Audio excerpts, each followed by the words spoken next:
Hello and welcome to episode 42 of the Own the Moment podcasts. And my name is not TJ Lasik. Tonight we have a really special episode of the podcast. It is producer Cupe, and I will be sitting in the host chair tonight. And joined with me is none other than my co-host, the man who I typically am on the shows with. It is Mr. John Bachman. Bach, how's it going tonight?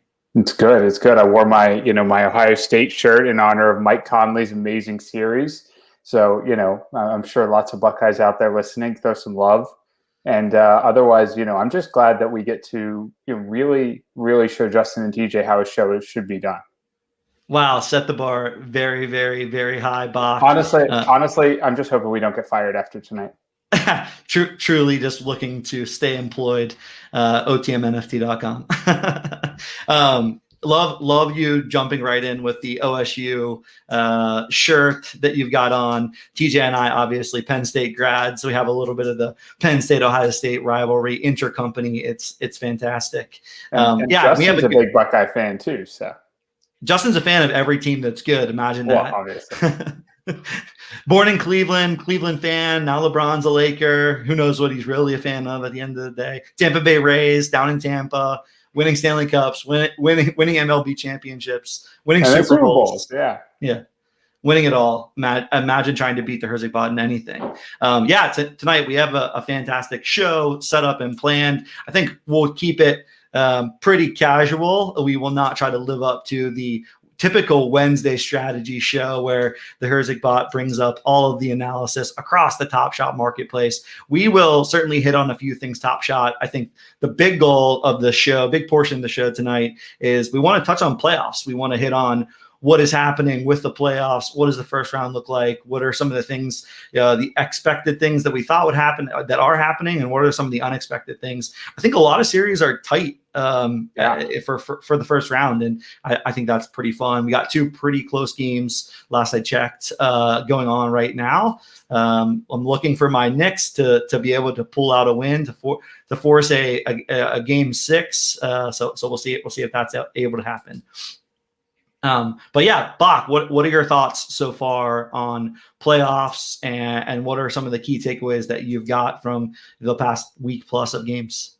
Yeah, I mean, I just love NBA playoff time. It's always been one of my favorites. Back in the day, we used to go to Vegas for the playoffs. Like, everyone else goes for March Madness, have fun. We would go for NBA playoffs and just sit at a sports book for 8 hours or 10 hours or 12 hours of watching first round games all day. I think it's been pretty good. You've had some of the expected sweeps. I think the big story to me has been injury, honestly. And, we can touch on it as we get into some of the series. But obviously the AD injury changes the course of the playoffs for everyone.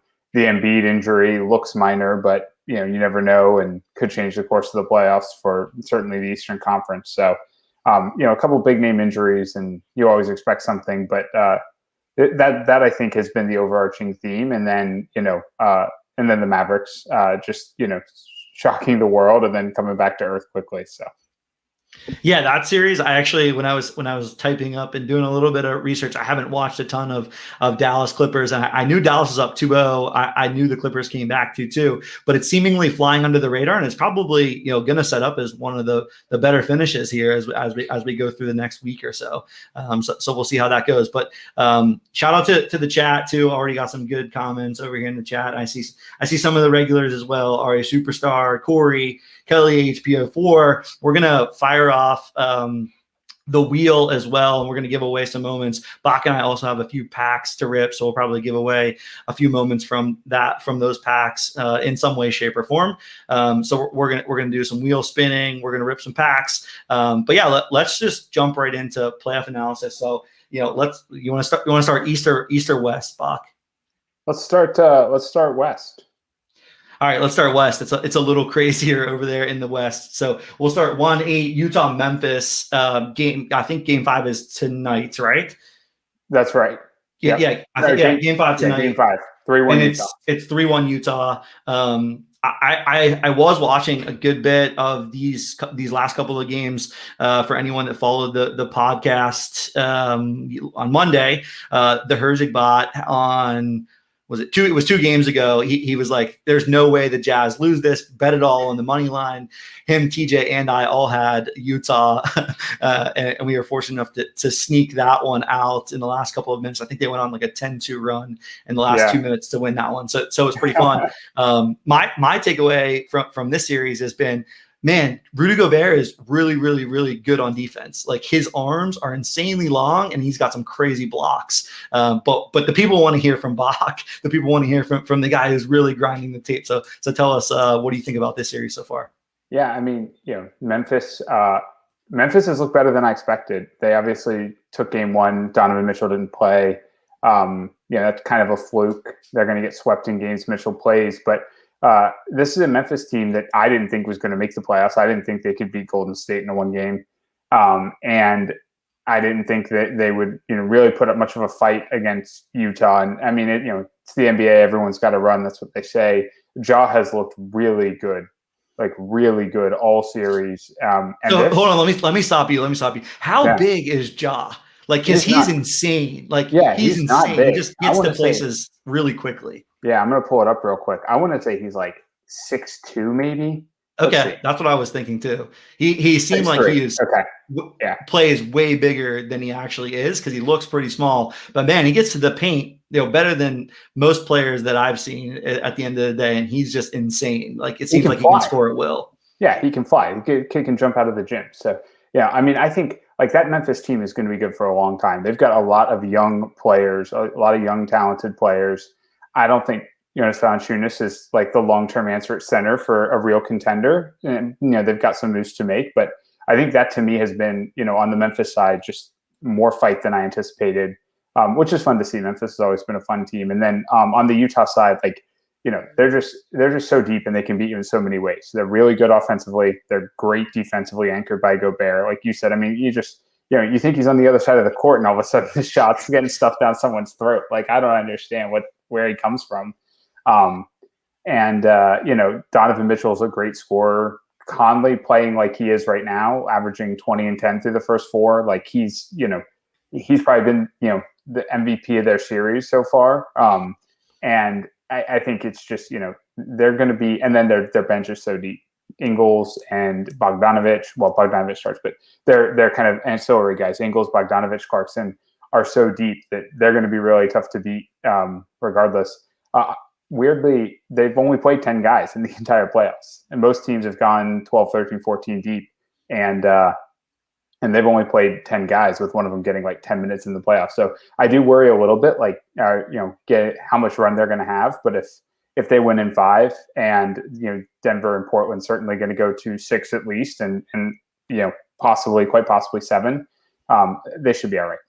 Yeah, and shout out to the Memphis crowd too. I think the home games there were something that they were really looking forward to. It seemed like, and to your point about Utah being deep, maybe last point on this one, because I know we got a bunch of series to move through, but it did seem like whatever Memphis did that was really, really good, Utah did something better, just a lot easier at the end of the day. They just always had the lead, or always kept the game close. Memphis was going on a run, and then you think they're up 10, but they're only up 2, and so it just always seemed like Utah had the upper hand. So we'll see what happens tonight. It should be a good one. Yeah, the West will be super interesting. Yeah, definitely. All right, so let's go Clippers, Mavs. So keep me informed here. 2-2, and I think Luka, last I checked, was a little bit hurt. Is he a little bit banged up? Yeah, is that right? He's definitely hobbled. I mean, he's putting up numbers like he's not, but certainly the efficiency has gone down. And Game 3 was still kind of largely competitive. Game 4 was a bit of a blowout. It's crazy that they stole the first 2 on the road and then lost 2 in a row at home. Dallas generally has a pretty good home court advantage. Pretty good crowd there. So losing 2 at home, if they could have stolen 1, they'd be big favorites in this series as it is. I haven't checked the odds recently, but I'm certain the Clippers have swung back to favorites.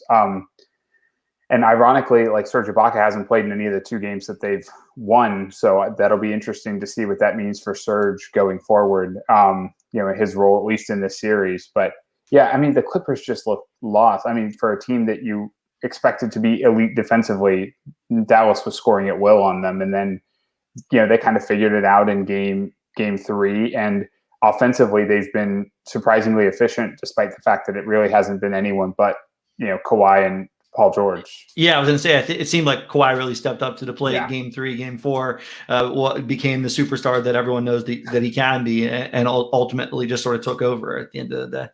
Yeah, I mean, in my mind, absolutely the most underrated superstar in the league. You just forget about him for forever, and then you watch him put up 35 points a game, carrying a not super deep Clippers team to, be, I think at this point they're nominally the favorites in the West. Although, like I said, the West is super tight. There's, everyone has warts right now. Yeah, definitely. And I think super underrated on Top Shot too. It's not the first time, or we aren't the first two people to say that. I've heard plenty of people say that. I think Justin's even said that in some of the other earlier shows. I think he's just generally a guy that goes about his business, doesn't do too much. And, he's not going to be, kind of the person that's out there in front of the headlines or anything like that. But yeah, so there's a few good memes out there, I guess, that are made from him. But at the end of the day, I don't know that he's really cares too much about that kind of stuff, and really just plays basketball at an extremely high level. Yeah, it'll be interesting to see how much Dallas can Dallas do anything. That'll obviously be a super tough game in LA. They've won twice there, so if they go down 3-2 going back home, it's gonna look bleak. But if they go back home up 3-2, they're gonna feel like they're in unbelievable position to advance in a series that no one really gave them a chance in. Yeah. I mean, anytime it's 2-2, I feel like you just got to win one game, and then you got a chance to ultimately win the last one and win a series. Who knows? Anything can change there. All right, Denver, Portland. I mean, what a game last night. What a game. As someone who, and everyone here who's listened to the show knows, wasn't a huge NBA guy before, but man, I've always loved Dame for some strange reason. It just his game is just awesome to watch. And that 3-pointer that he hit to force it to go to double overtime was just one of the most absurd plays ever. So to break down the series, I'm still in shock from last night. Yeah, I mean, we could break down the series. We could just talk about the last 25 minutes of last night, and it's basically the same thing. I mean, it's just been, Dame last night was unreal. 55 points, 12 threes, tied it with a few seconds left on an unreal step back to send it to overtime. Same thing in to send it to double overtime. I think it was double overtime that he hit a deep bank three. Off the bank. Yeah, it was double OT. I think they were down a bunch, I think, at that point, and that sort of gave him a little bit of life, I guess. Yeah. And I mean, ultimately ended up, kind of, running out of bullets. They had a couple untimely turnovers, but yeah, I mean, they were just, Damian Lillard was so much fun to watch, and that game's going back to Portland. I'm imagining they're going to be favorites in Game 6. I think the big thing for me in this series is the health of Denver's secondary guys, because, Jamal's obviously out for the season, and Jokic has been up and down. I mean, they've really committed to doubling Jokic and forcing him into tough passes out of the post, and the guys around him haven't always stepped up and hit those shots. And so, the games they've won, you've got, you had a huge game from Austin Rivers. You had a huge game last night from Monty Morris. I see Kramer mentioning that in the chat. And, that was kind of the first time they'd played Monty huge minutes at the expense of Facundo Campazzo. But, Will Barton and or PJ Dozier coming back in this series, I think gives them a huge boost. And certainly, if they want to have any prayer against a defensive team like Utah, they're going to need another scorer. Yeah, and I think MPJ had a heck of a game last night too for his standards, right? I think 26 or 27 points. Yeah, he had a great game after an absolute dud in Game 4. So they've just been, I think they've been super hit or miss up around Jokic, and they just really need someone else to step up. And getting Will Barton back, which I haven't checked any news this evening to see if he's looking likely for Game 6, but getting Will Barton back, or even PJ Dozier back, I think would be a huge step in that direction.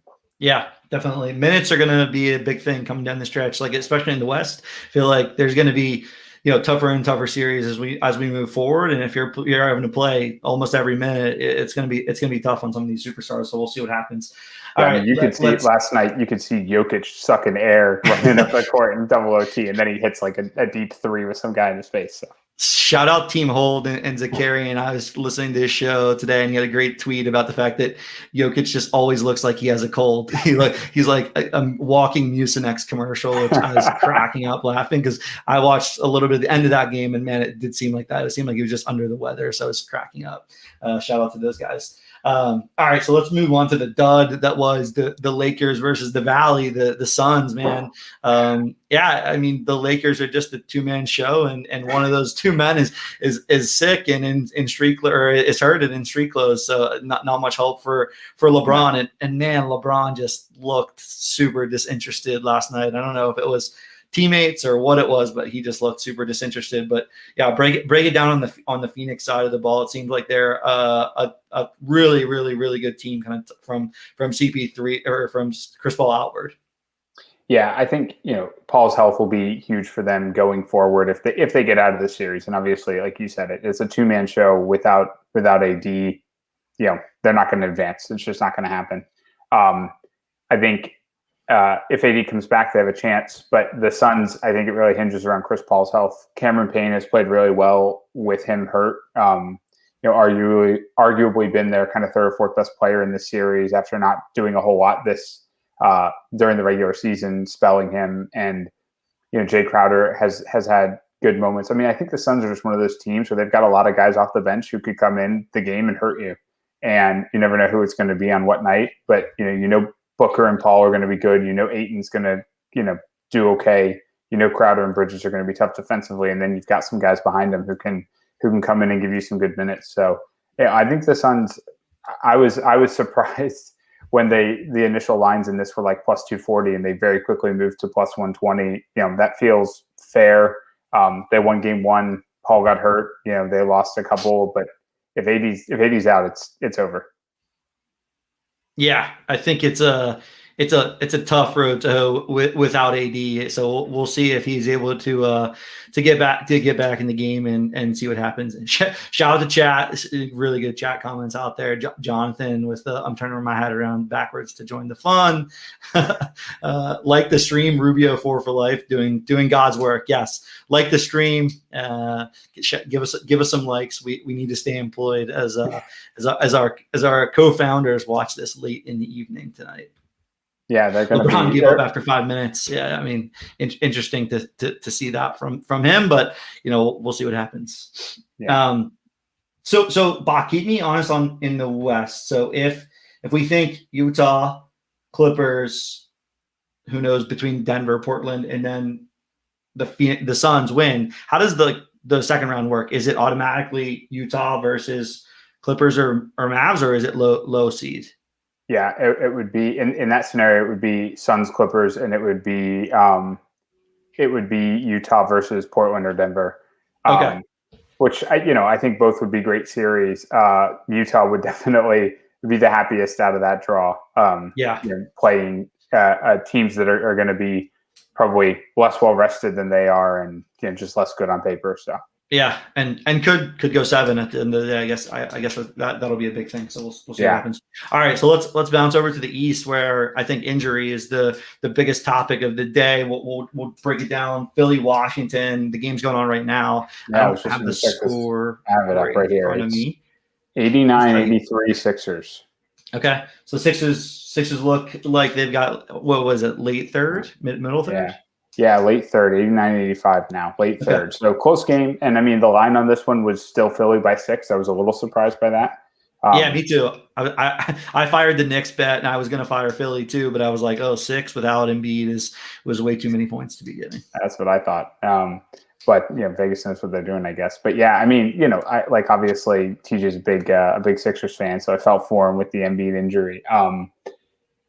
They certainly should beat the Wizards in this series, even if he doesn't play again, whether that's in 4 games or 5 games or whatever. But at the end of the day, they're going to need Embiid if they're going to do anything in the playoffs. Like, could they beat the Hawks, who they look likely, or potentially the Knicks if the Knicks can turn it around without Embiid? Maybe, but they're certainly not going to beat Brooklyn or Milwaukee without Embiid.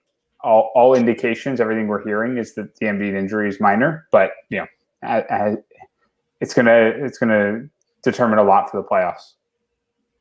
Yeah, I saw today they said they expect it to be not a major injury and not long term. I think the follow up question instantly is, how do you define long term? Right. It's like, is it a week injury? Is it a month injury? I would say even a month is not considered long term, but that's a lot of the rest of the playoffs. And yeah, I think they're just a team that goes as Embiid goes. It seems like most everything runs through him.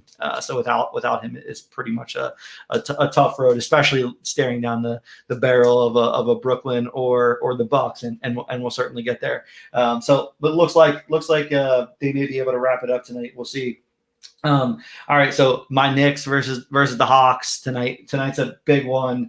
Man, I mean, Julius Randle is just absolutely stinking up the joint, just cannot seem to make a shot. I saw a tweet earlier that said Julius Randle thinks he's Kobe, set him on the bench, which is certainly not ideal. I haven't watched too much of the game. I just saw the score, and it was relatively close. I think it's probably halftime or something like that. Yeah, 5 points at half right now. Right, the Hawks are leading. But, yeah, I mean, and look, here's the other thing, and I feel for Julius Randle a little bit. Like, the Knicks just, overachieved all year, playing great defense. They don't have shooters around him, consistent shooters around him, right? Like, when you're giving big minutes to Reggie Bullock and to Alec Burks and to, Derrick Rose has been great in this series and playing 37 minutes a game.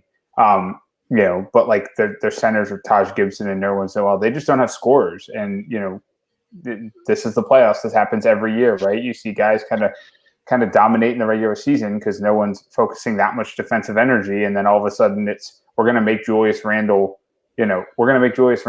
make his teammates beat us. And, the teammates aren't beating him. And certainly Julius Randle hasn't been great this series, but neither have the other guys that kind of are around. And I think the Knicks shouldn't have been there this year. Getting the 4 seed was obviously a huge accomplishment.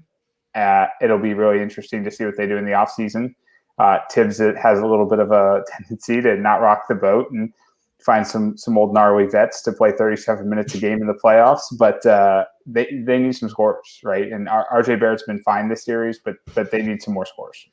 Yeah, if you can't score the basketball, you can't win in the playoffs. Like you said, it's an elevate your game situation. Everybody's hyper aware defensively, whereas in the regular season, it's just not the case at the end of the day all the time. So it's going to be interesting. Like I said, I did fire the Knicks just for fun. I fired money line. So we'll see. We can pull one out. That would be ideal.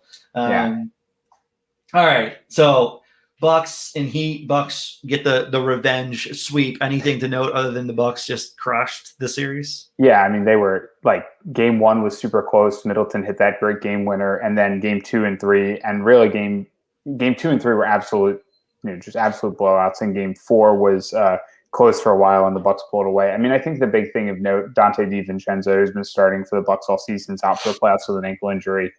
And then they had Bryn Forbes come in and score like 20-plus points a game, shooting 50% from 3 to kind of fill his shoes. I think, on paper, the DiVincenzo injury would hurt them. But if they've got guys on the bench who can come in and shoot like that in the playoffs, like, they're going to be fine. So, they're going to be tough, right? Giannis, Middleton, Drew Holiday's been great. I know we're going to talk about him a little bit later, but they're going to be tough, and we'll see if Bryn Forbes stays hot. That's going to just add another dimension from shooting from deep, which was never Dante DiVincenzo's strength anyway. So really kind of opens up their offense even more. Yeah. I only watched a little bit of that first game and then was completely box score watching the next couple of games. And they won by like 25 or 30. So, it seems like after that first big shot, like you said, from Middleton in game 1, it was a little bit of a disheartening element to the Heat. So, but I think everyone wants to know Brooklyn, Boston obviously cleaned up. And so it looks like it's going to be Bucks, Brooklyn. Give us the breakdown from the Brooklyn-Boston series, other than the fact that Boston basically ran out one man, Jason Tatum, who played his heart out, but you're not going to beat guys that average between 90 and 110 points between three players at the end of the day as one man. Yeah, I mean, kudos to Jason Tatum, like 50 bomb to win a game at home for the home faithful, which is great. But yeah, I mean, especially Kemba was hurt some during that series. Brown's obviously out. Like, they didn't have a chance. I'm kind of floored. They won one game given the circumstances. And, I mean, I think really what it just sets up is Brooklyn and Milwaukee. And, somebody said it, I think, in the chat earlier, but that might as well be the NBA final. Maybe it was in our Discord earlier. That might as well be the NBA finals right now. I mean, certainly I think the two teams that you could argue are playing the best basketball at the moment. And with the Lakers hurt and the Clippers struggling, like arguably the two best, and Embiid hurt, are arguably the two best teams in the league right now. And they, they're going to go at it in the second round. Somebody's going to come out bruised and battered to get to play either Philly or Atlanta. So, yeah, it's going to be a Tyson Holyfield heavyweight fight when it comes down to it. I'm pumped to watch a little bit of that for sure. I think the big three from Brooklyn is just they're out of this world basketball players. Someone was, I can't remember who it was, if it was SportsCenter or some show like that. It said that they had only played, and I think you might even have mentioned about like 10 games or something like that together beforehand, and seemingly it just does not matter. They just can score at will whenever they want, essentially. Yeah, I mean, I was banging on the table in Discord, and how can a team be this good? How can a team be this big a favorite when they've played like 180 minutes together on the season? And that was before the last couple of games where Harden got back on the court. But I thought there's no chance that they're going to be able to be this good, this dominant, when three ball dominant guards don't play together at all. And I mean, yeah, I'll take the L on that one. Yeah, it's still early. It's still early. Well, it's the first round, but man, they look pretty damn good. I want to revisit Corey H. I think maybe helping us a little bit here. So thought that they didn't reseed. So wouldn't it be Utah Clips versus Utah's Suns? The one seed. So Utah will play Nuggets Blazers, and Clippers would play Suns. Now, if either the Mavs or the Lakers won, I think that they would continue to. I think that would still hold. I'm pretty sure you're right, Corey, that they don't reseed. So I'm pretty sure it would still be Utah and Nuggets Blazers, and then Clippers or Mavs versus Suns or Lakers. But we'll double check that. Yeah, we'll confirm. But yeah, second round matchups. I think obviously everyone has eyes on Bucks. Has eyes on Bucks versus Brooklyn. It should be fun. And then the if any of these games, I guess, go 7, right? We get Portland and Denver tomorrow, game 6, and then if game 7, I guess a couple of days. So you're looking at kind of early next week, maybe mid next week for the second round to kick off. Somewhere around there, I presume. Yeah. I'm not. I don't recall. So we'll look it up. Yeah, we'll check that. All right. So gives a little breakdown of the playoffs. We thought we would do a little bit of a fun segment. We'll call it Hot or Not with Bach. And so what we wanted to do, we picked a couple of players who wanted to say hot or not, and I think both from Bach will give a little bit of an NBA analysis, and we wanted to take a look at what's happening from a Top Shot market perspective. If you guys have been listening to the show for the Underdog Pick'em, I picked Tatum one of the weeks right before he had the 50-pointer, and his Top Shot debut did nothing but go down. I see Ari Superstar here saying I've been buying the Bryn Forbes Top Shot debut for like $4 or $5. So yeah, I think there's playoff implications. We saw Dame's moments. Been interesting to see Dame's moments. I think his S2 moments all had a pretty high rise after last night's performance, but some of his S1 stuff had went down. So to kick off the Hot or Not segment, we'll start it off with Mr. Damian Lillard. Hot or not? Spoiler alert. Yeah, I mean, obviously, like he's been unreal in that series, and we'll continue to try to carry Portland. I was kind of looking at some of the site yesterday and seeing that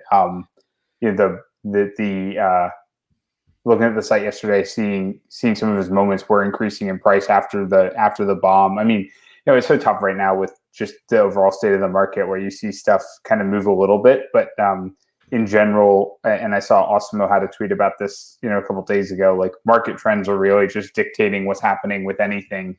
And most of this stuff is moving with the market right now, as opposed to differentially from it. We're still out here trying to find edges, and Dame moving a little bit with that unbelievable series. I think it definitely he goes off again. I think you're going to see some more movement. Like, not that there's a ton of basketball fans who don't know about Damian Lillard, but I don't know that he's, somebody that everyone rattles off quickly as best players in the NBA. And he's certainly trying his best to get on that short list right now. Yeah, I was doing my best here on my second screen to try to bring up otmnft.com. Unfortunately, the old computer doesn't want to stream and bring that up and load his moments. But I did look pre-show, and like I said, his S2 moments all mostly were up between 10 and 30%, and then his S1 was a little bit down, I think, actually, which coincides with similarly to the Tatum moment. People might be trying to sell high, and you're seeing some people trying to get out of a moment that they've been holding for some time. So that ultimately looks like some of the S2s are some of the better buys where we're seeing a little bit of that uptick, or where people went when they went to the marketplace to try to find Damian Lillard last night. All right, so hot or not? Let me circle back. Corey's right. I was wrong earlier. I forgot the Clippers and Mavs were the 4 and 5, not the 3 and 6 seeds. So Corey's right. It would be Utah, Clippers in that scenario, and then it would be Suns and either Nuggets or Blazers. So right. Thanks, Corey, for keeping me honest. Keeping us honest, and keeping us on our toes. I like that. All right. So hot or not, number 2, arguably the team that's playing the best basketball, Mr. James Harden. Bach, is he hot or not? I mean, yeah, I don't know why we're asking this question. Especially just watching him dominate every facet of the game, getting a ton of boards. I mean, DeAndre Jordan basically didn't play in this series. They're clearly trying to go. They're clearly trying to go small with Harden and Durant playing kind of up in size, and just figuring it out with Kyrie and Joe Harris and Blake rounding it out, and shove some other guys in there. But yeah, he's just been doing everything for them, passing, scoring, rebounding.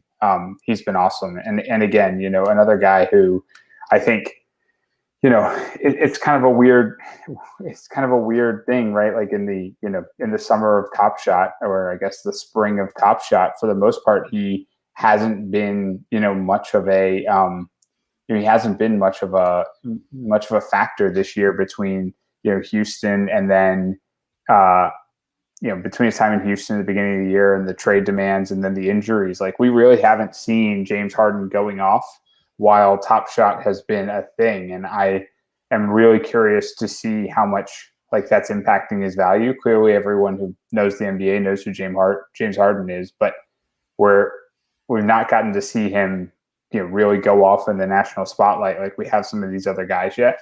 And so it'll be interesting to see what that does to his moments. I have OTM up right now, and he's seen quite a bit of rise over the last 24 hours, which doesn't really coincide with any particular great game, but the win and the series win. Yeah, and I think that Harden, I was actually just trying to get it to load, a little bit dissimilar actually to Dame, where we're seeing, and it could just be the equilibrium of the moments between Series 1 and Series 2. It looks like Harden has a few Series 1 moments that have really dipped, and we're starting to see a little bit of an uptick in those Series 1 moments. So I think, one, it could be also people saying, hey, Brooklyn is going to win this all. Really want to have a Harden while we've seen the market continue to decline. I'm going to start picking that up, and it seems like a lot of people may have that idea because agree his first round of the block between both the base set and the first round moment is up. Looks like 20-ish%. He's got a base set S1 3-pointer out of 1,012 that looks like that's up almost 10% or 12%, 24 hours. So yeah, his S1's seemingly getting a little bit of a bump, and maybe that's because people expect Brooklyn to make a pretty deep run here. All right, this next one, I actually don't know much about this player, but we wanted to make sure that we obviously had someone from the Bucks, hot or not, Mr. Drew Holiday. Yeah, And Drew's been great. I'm going to pull him up while we're talking. Another guy who I think generally just flies under. I should learn how to spell. Another guy who I think just kind of flies under the radar. He is not seeing a lot of movement in his moments, and again, nothing that really the Bucks have done over the past couple of days. But he's been a guy who has been just really good for Milwaukee. Middleton's always been kind of the second guy on that team, but I think Drew, especially in the playoffs, has been. I think Drew, especially in the playoffs, has kind of taken over that mantle as like the second playmaker and the second most important guy on that team. He's great defensively. He's a leader. His personal story is kind of unreal. So I think he's one. If they beat Brooklyn, it's going to be because Drew Holiday did a lot of really special things guarding Kyrie, guarding James Harden, and they're going to have. He's going to get a lot of notoriety that he doesn't get on a daily basis if they're able to pull off the upset there. Yeah, definitely someone that I'm looking forward to watching after talking with you a little bit pre-show. I think that's someone whose name that I knew, but not much about his game. And so it sounds like he's going to be a pretty big cog in this Brooklyn versus Bucks series. So definitely going to keep an eye on his moments when it comes down to how it equates to some of his plays. And I think that's another big piece of this, right? We've heard a lot of people in the industry talking about, are we selling now, thinking that everyone might be selling postseason or right as soon as the playoffs ends. I think, thinking about what moments you actually want to hold on to is a good way to think about where to start some of the purchases right now. I think we've dipped down. We may dip a little bit further, but I think if you're looking at, longer term purchases, that's something I have my eye on, is trying to figure out, and sort through, where do I have Dapper? How do I want to expend that Dapper as we approach the end of the playoffs and as we approach the off season? Because I think you're going to be able to find some values out there based on the past and based on where things are with this market. It's just about how early do you want to get in to make sure you have that part of your portfolio or not. Yeah, I completely agree. And I think that's a great point. Like, how early do you want to get in, right? You look at a guy like Drew Holiday or like Bryn Forbes that we were talking about earlier, kind of flying under the radar for different reasons. And you kind of say, all right, let me, if I can get into this now, and and Milwaukee's able to upset Brooklyn, they're going to be, at least even money, I think, against Philly if they're able to do that. They're definitely going to be able to, he's going to be someone whose name kind of grows exponentially among kind of more casual fans now. Obviously you're taking a risk there, and maybe you'd be able to buy him cheaper in the offseason if he kind of doesn't do a whole lot right now. But I definitely think that there's definitely an opportunity to identify a couple of guys that you think have kind of some of that disproportionate upside and buy in to them now. Yeah, makes total sense. Corey, I think we're seeing a lot of people doing this too. I know that's something I'm trying to figure out as well. Think about collector score versus where they're going to have that collector score be for the legendary drops, and then make sure we've got some access to some Dapper, at least to minimize the cost of that 1K for the hollow drop. And then, Ari Superstar saw the comments around the Drew MGLE for 1,100. Now it's at 88. You're holding the bag. Some good advice. I think trying to think about cost basis is important there. You bought it for a reason in the beginning. Having more of one, a couple of one moment is something that I've taken away as a lesson out of this, because it's hard to move. For me specifically, I had basically paralysis by analysis on selling moments because I didn't want to move out of some of the moments I had. If you have one or two or three of them, a little bit easier to move out of them if you are looking to hold longer term. So nothing like being able to do that. Plus, as Vikes fan says, cut your cost basis in almost half, unfortunately. All right, let's move on to number 4 on the list, and I think the chat might catch on to us, Bach. They are hot or not, but there's not much not in this list. DeAndre it's the Ayton, playoffs, man. We got to talk about the guys who are showing out in the playoffs. Exactly. And shout out the Suns jerseys and like the Valley. I freaking love that. It just looks awesome. I think it's such a cool a cool display of art. I think that jersey's pretty sweet. But yeah, DeAndre Ayton, hot or not, I remember him coming out of college, and I remember the fact that he didn't live up to the hype. But it seems like these days he's playing pretty well. So what's the analysis on Ayton? Yeah, I mean, I think relative to the guys we've talked about, like he might be the coldest, but that's still like he's still playing great for the Suns in this series, and is going to be really important for them going forward as they start to. I mean, I guess we said that they would be playing the Nuggets if Denver wins. Like they're going to need Ayton to play really well against Jokic in that series.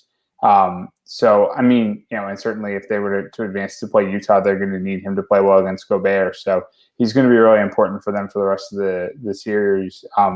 He's still pretty young. And I think he's a guy like most of that team besides Chris Paul is still pretty young. So he's a guy who is starting to grow into his own.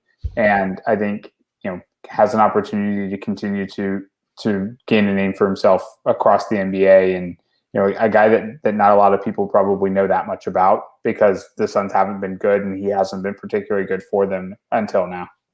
Yeah, I definitely echo that. I hadn't heard his name in such a long time, and then just it seems like the last couple of games starting to come on a bit, and it seems like over the course of the last 24 hours, he got a couple moments up and a couple moments relatively flat or a little bit down. So maybe the 24-hour market, but it looks like the 7-day market is up a little bit on him as well. All right, so take us home. And I see Vikes fan asking, he doesn't have a 35 or 40K. So if we are thinking about that finals contest, which we called out, I think it's definitely it's definitely an interesting, if they were to make the finals, the 15K might actually start to be a bit of a bottleneck, or at least if you're playing game theory, might start to be a bit of an opportunity to differentiate at something that could end up being a bit of a bottleneck. Yeah, sharp comment from Vikes fan there with noticing no 35 or 40K, and I think the time to get on some of those lower mint moments is certainly now. I think we're Dapper in general trying to figure out what the supply situation is gonna look like as we edge towards the end of the season. But at the end of the day, I think the Ayton moment, to your point, if you're looking to play a little bit of that finals contest, which I presume if it ends up being from Dapper, there'll be some relatively decent prizes that they'd be looking to give out there. I think that could be a pretty unique situation. Cool. All right. Take us home. Last one, hot or not. I was biased on this one, and I wanted to go with Mr. Rudy Gobert, but I think a little sexier player on the same team, Donovan Mitchell. Yeah, I think you could probably say that most of the Jazz have been hot. It'll be interesting to see what he does in the closeout game today, and see if that if that we can track kind of his price movement. Over he's got a lot of moments. Yeah, that's the first thing I noticed is he has a ton of moments when I looked him up earlier. Most of them are more down than up, but most of them kind of close, and then a couple of the bigger ones down. Although his base set to lost $1 and it's down 25%. You start to see at those low prices. I mean, Mitchell just like clearly showed how important he is to the Jazz. Missing one game, they lose, they come back and they've been tested, but they haven't really been in jeopardy of losing the last 3. And after an unbelievable playoff series last year against the Nuggets, where him and Jamal just kept throwing back and forth 50-point games or 40-point games for Jamal, but unbelievable playoff series last year that they didn't end up winning. And now coming out with something to prove this year. He'll be another one that like clearly he's got a ton of moments. Most casual NBA fans, I'm sure, have heard his name, but probably haven't spent a ton of time watching the Jazz. And if they make the finals, he is the guy who, to your point, is a little bit sexier on that team. Gobert's fun to watch. Mike Conley's fun to watch, but Donovan's the one who's going to go out and get those tough buckets, hit those Dame-like step-back threes. So, yeah, and I think keep me honest, but like last year in the bubble, Mitchell had a pretty great playoff as well, right? Yeah, so yeah, him and Jamal Murray both went off in that Nuggets Lakers Nuggets Jazz series. or yeah, sorry, And Jazz, yeah. yeah, and the Nuggets ended up edging him out, or we'd probably have been talking more about Donovan Mitchell's series than Jamal Murray's. But I think he had multiple 50-point games in that series. So Yeah, and I think that's something I'm always trying to think about is like some people and some players generally are just can be known as playoff players. They just rise to the occasion. They love that spotlight. They want to take that last shot. And so it seems like Donovan Mitchell, who I think is, keep me honest, I think is still pretty young generally as a player. Maybe he has a little bit of that in him, which certainly cannot hurt in for the longevity of his career if that becomes something he's known for. Yeah, I just wanted to circle back quickly. We talked about Dame. I mean, again, a lot of moments, and some of the lower price ones, were down some, but certainly, Dame seeing some movement for some of his moments after the big game yesterday. Like those are not insubstantial increases over the last 24 hours. And, somebody was calling out, a couple of his S1s were dropping a decent amount. And I do wonder how much of that is, to your point, people getting out of stuff when they saw a good opportunity to get out of it. But I think we've always wondered what is going to happen when players have big games in the playoff, like really great games in the playoff, or really show out in the playoffs. And I think that we've got a couple data points between Lillard, and I'll pull up Jokic real quick because I think when I was looking last night, his looked like it was starting to do something similar in terms of I guess. And his did not hold, so he's had more down than up certainly. But it'll be interesting to see as players have kind of really differentially great games in the playoffs. What ends up happening with with their moments, and obviously, like we said, we're looking for most is some momentum overall for Top Shot, but finding some players that are going to have huge games and capitalizing on that is certainly a place we can locally optimize right now. Yeah, definitely. Awesome. Well, hey, look, it was great to break down the first series or first round series and do a little hot or not. Like you said, we are trying to shine light on some of the guys that are having some pretty big series and some of the people to look for going forward. What do you say? Let's so I've got a couple moments that I need to give away from Monday's show. So I think what we can do is we'll spin the wheel here, which is already loaded up. With the names that we had on the YouTube comments from Monday. And the two moments are a Gordon Hayward 40K and an Andrew Wiggins. So I'll spin those two moments, and then we'll let you tee up a pack, and I'll tee up a pack. And then we had a pretty active chat tonight. So I've been actively adding names from the chat tonight to a wheel. So Bach and I will each give away a moment to someone who's been dump in some comments into the chat. We'll put all these names in a wheel, and we'll spin it and give some names, some moments away. All right. So let me share this one. So for everyone that went and added their Top Shot username to our comments from the last YouTube video, we really appreciate it. I was able to hunt all those down. We had 32 comments. So we'll fire off the wheel. This first one will be for the Gordon Hayward. And I think I've recognized a lot of the names in tonight's chat that were in the chat on Monday. So good luck, everyone. And we've got Mr. Kelly HPO4. And I think he's in the chat tonight. Yeah, I saw him earlier. Yeah.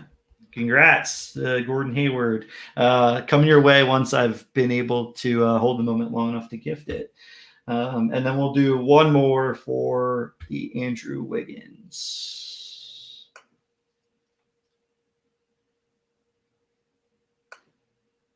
Tea time. We had a lot of golf chatter in Monday's show, so appropriate that tea time takes home a moment. So if you're not watching, I will. We'll get in touch. But if we don't get in touch, feel free to reach out to the Own the Moment NFT Twitter account. Shoot us a DM, and we'll get those moments over to you guys. Bach, you want to rip the pack? Yeah, man, let's do it. I was just getting them loaded up. People were reminding us to tell people to smash the like button. Got to do that. Yeah, I love that. Let me shill. I always give TJ shit because he doesn't shill enough, and I'm sitting in the host seat, probably not shilling enough. So yeah, where you guys can find us. If you're here, you likely already know, but Own the Moment NFT on Twitter.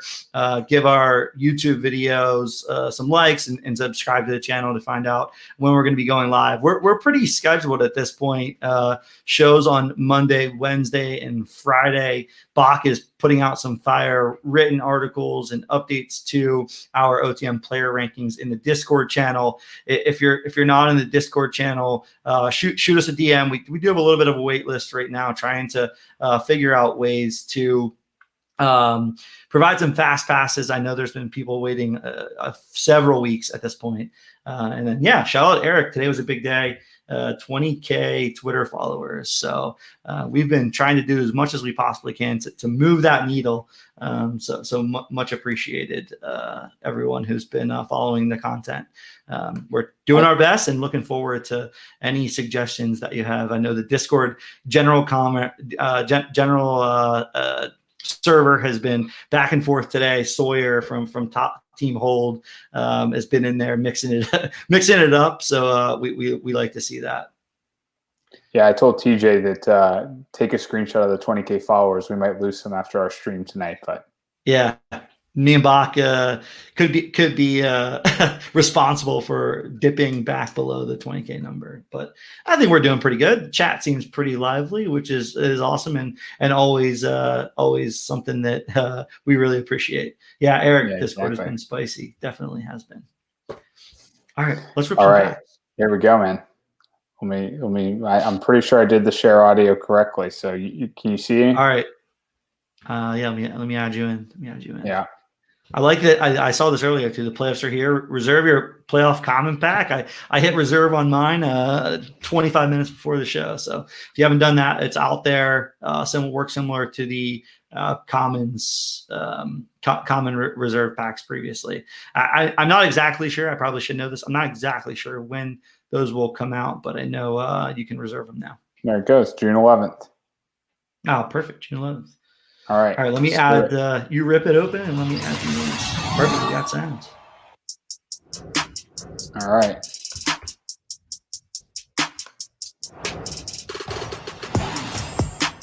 What do we got? Oh, Tomas. I didn't know he could dunk. Looks like that's a 40K plus, yeah. Yeah, that's right. It's a pretty nice dunk, though. Getting over Yeah.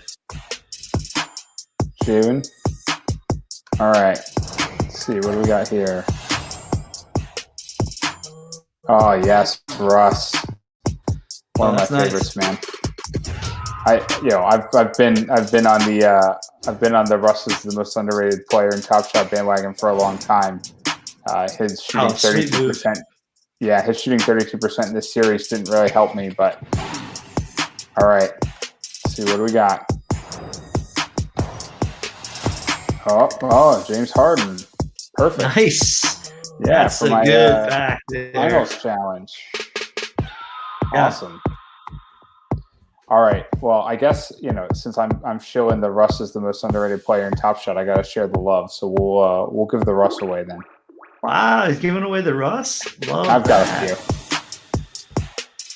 How do we? Well, I guess we can't do it right now. How are we going to pick the Russ? Yeah, I'm adding some names here. We got all kinds of stuff going on in the background, in the front ground, in the foreground. Yeah. So I see some others. I see Ken StockX asking if he was in that previous wheel. You were in that previous wheel, Ken StockX. Don't worry, we had your name in there. Yeah, Eric's comment. Someone compared Ja as a younger Russ. I mean, I think the thing with Russ has always been he can't shoot, and Ja can kind of shoot, and is still young enough that maybe he can shoot in the future. So it's also just like athletic profile wise, Ja kind of is one of the few people who could be on that same tier. If Ja can shoot, then like maybe his upside is a little higher, which is kind of crazy to think about because Russ's is already the NBA record holder for triple doubles. I also don't think we're ever going to see Ja in a scenario where he's asked to do what Russ has been asked to do for so long. So it's tough to see like his career kind of quite living up to that hype. But again, you're talking about a really tall building to climb there. So yeah. So what's the triple double stat? He has the most. He has the most triple doubles in NBA history. Yeah, that's crazy. Go right. And again, that's insane. Obviously, some of it is because of the role he's been asked to play. I mean, he's one of the NBA leaders all time in usage rate. But you also can't. You've had a lot of people with high usage who can't do what Russ does from a rebounding and assist perspective. So, I think, like I said, athletic profile wise, Ja's one of the few guys who might actually be on that same level. But it'll be really interesting to see if how Ja's shooting continues to evolve. Yeah, Ja, man, really, like I said, impressed me just with like how small he looks on the court, but where he's able to get to and how he's able to score, and his speed is just crazy. So, someone that I didn't know a ton about, knew his game from college and watching the March Madness tournament that he showed out in. Was that a couple years ago? I guess at this point. 2 years ago? Yeah, he was a rookie last year. So so 2 years ago, he was good in that. But he's someone that seemed like he's really, really fun to watch. So I'm looking forward to that. All right, cool. I'm gonna rip. Let's see if I still have my account up here.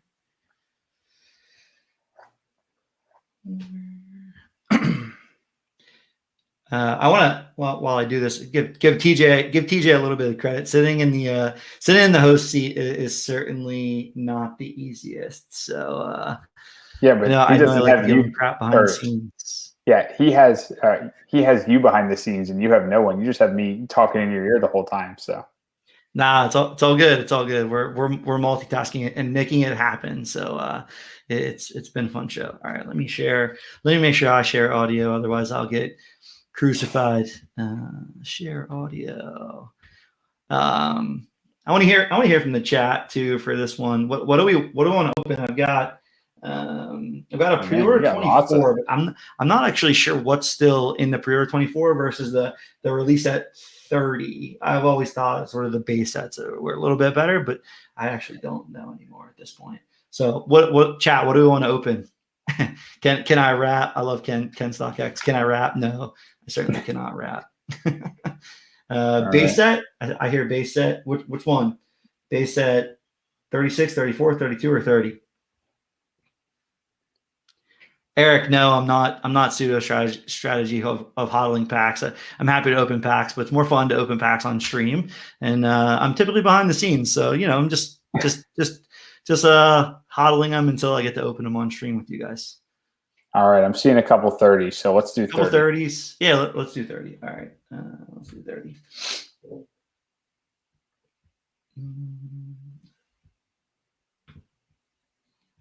Please be sound. Yeah, there you go. You hear it? Yeah, we're good. All right, this could be fun. Some of these older packs still have some of the 15Ks in them. I think so. Yeah, some of them do. Yeah, let's go middle. Let's go.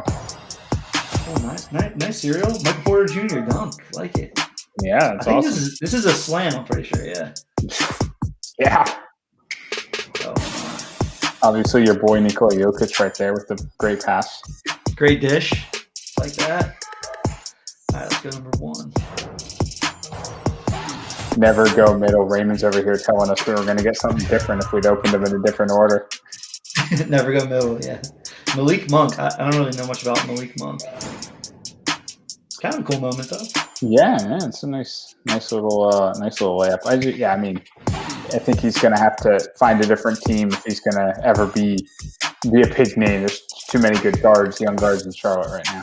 Yeah, I was going to say, it seems that way. Top shot debut, though, and out of 12,000. It's pretty nice. Yeah, there you go.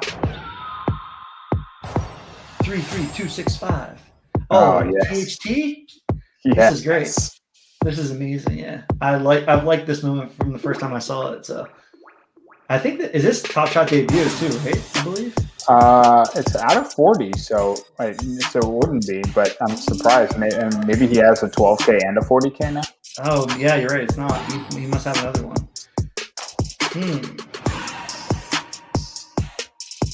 All right, I typically don't give away badges, but I'm going to keep the Michael Porter and the THT someone I always wanted. So I'll go the Malik Monk. We'll fire There you go. All right, so let me. Seen some new names popping up in the chat. So wait, let me. I stopped sharing my screen, but I still had the audio bumping in my. Yeah, me too. Sixers up 19. I saw someone's comment saying that the Knicks are no longer, so I assume they're dead. Yeah, they're down 12 at the end of the third. It's gonna be a big uphill climb for them. Tough. It's gonna be tough. All right, let me add a few names here. Yeah, I think I got everybody that's been commenting. So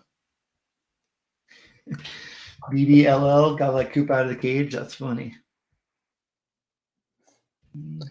Monk was the moment that maybe some people getting added twice to Kramer. I'm not sure if I added you before or not. So we're adding names here as we fly. Yeah, I see Corey calling out Monk was the moment that a group of people pumped and dumped. So you held on to that pack for too long, Coop. Damn. I blame TJ and Justin for always having packs to open.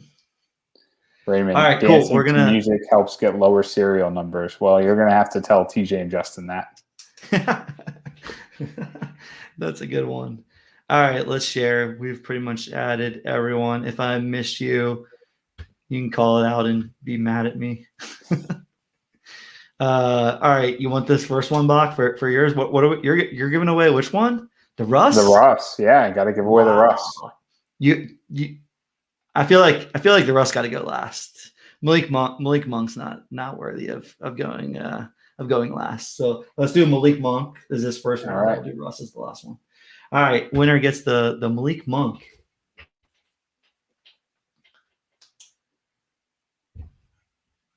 Oh, Sergeant Stogie. Sergeant Stogie's always winning giveaways. Also, I'm pretty sure I saw him up in the chat saying he has like 200 moments, but he doesn't have any Russ. Good thing we did the Malik Monk first. I'm sure he's not happy about that. Sergeant Stogie. Congrats on a Malik Monk. All right, let's do it. I feel like I need some music or something for this last one. Giving away it's just a 35K Russ, man.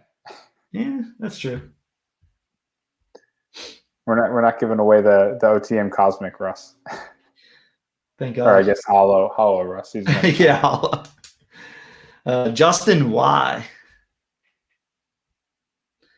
So congrats to you guys on the winners tonight. Justin Y. Russ. Sorry. If I don't write it down, I forget. There's been several where TJ or Justin is like, hey, did you write that down? I'm like, no, I didn't write it down. Not doing my producing jobs, I guess. You're doing great. All right. Congrats, Justin. We'll get those moments out when we can.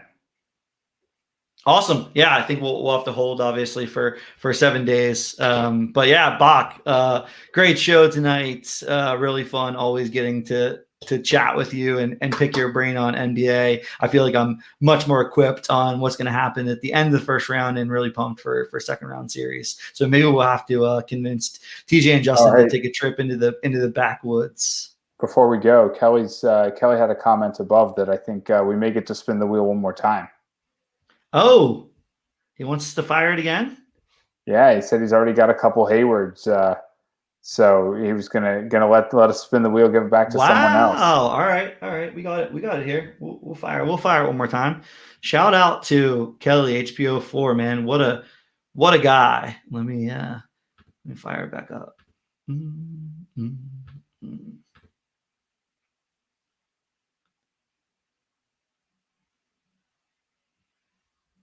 All right, can you see?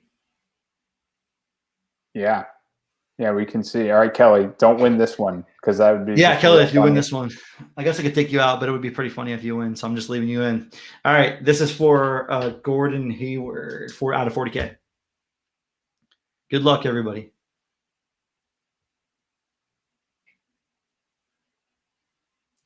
Eric He was just Eric in the chat.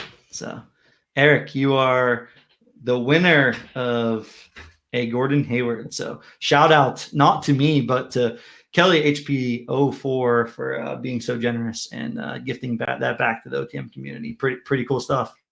Man, the community from an OTM perspective is really something that I'm pretty proud of, and that I think the team, I can speak for the team on their behalf by saying the Discord, the people that support the shows, the people that come out to support and watch the shows live, we really get pumped up about that, whether it's episode, I don't know, what, 2 or 3 together, Bach, or episode 40 plus for Justin and TJ.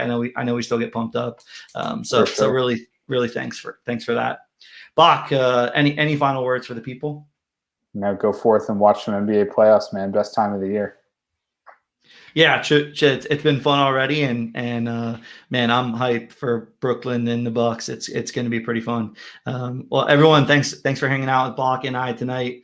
For Bach, for myself, who's typically behind the scenes, and shout out to TJ and Justin for doing this, 2 and 3 times a week for TJ. Those guys are the real MVPs. So shout out to those guys as well. So without further ado, Bach, I will talk to you soon, and everyone else, we will catch you out there. Thanks.